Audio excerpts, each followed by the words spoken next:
Hello students, now we will look at the different types of flows in a steam nozzle, or what happens if there is a friction in the flow of steam nozzle. This question also is repeatedly asked. The effect of friction on the steam nozzle performance. Okay. Now there are three types of uh, flows in the steam nozzle. One is frictionless adiabatic. There is no friction, straight away frictionless adiabatic. Second is frictional adiabatic. There we consider friction. And third is supersaturated. So we will see one by one. Frictionless adiabatic. If you look at the frictionless adiabatic, this is enthalpy entropy diagram. Okay, this is a standard diagram. This is a Mollier diagram, whatever you call Mollier chart or Mollier diagram. This is the enthalpy entropy diagram. So this y-axis stands for the enthalpy, and here this line, one dark line will be there. This will be the dark line is there. This is the saturated vapor line. Okay. Now the steam entering the nozzle will be at superheated condition. So I will consider it as 1.1. So how to locate point 1? So we have constant pressure lines like this, curved lines like this.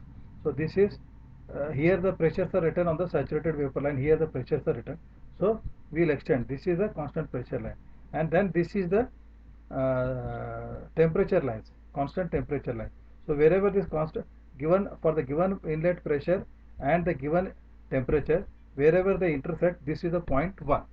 Now frictionless adiabatic means then they will give the exit pressure. Okay, then what we will do, state exit pressure. This line also, the lines are there, all these lines, civil lines are there. So constant frictionless adiabatic means straight away with this isentropic line we will drop the line till it cuts the exit pressure.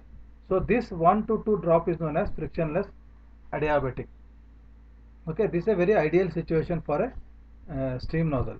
But in case of friction, this is a very important part, uh, very frequently asked, and students confuse this. In case of frictional adiabatic, in case of the steam meets friction, then you see this again enthalpy entropy diagram. This is the saturation vapor line, and again from the pressure P1 and the T1 given, we will locate this point 1. So ideally exit pressure line also is given to us. So we will first drop the line 1 to 2 is the frictionless adiabatic. But in case of friction, what happens? In case of friction, then this friction causes heat, and heat causes the dryness of the steam. That is why you will get instead of this total drop this much of 1 to 2, you will get a lesser drop 1 to 2 dash, and this reduction, this there is a reduction in the enthalpy drop. Okay, due to the friction, and this reduction in enthalpy has been used to increase the dryness fraction. Suppose if the dryness fraction x2 is 0.8, these are constant dryness fraction lines x1 x2. If this is 0.8, then definitely this will be 0.9. So the due to friction, the dryness fraction of the exit stream has increased from say from 0.8 to 0.9, but the enthalpy drop is reduced. The enthalpy drop is reduced.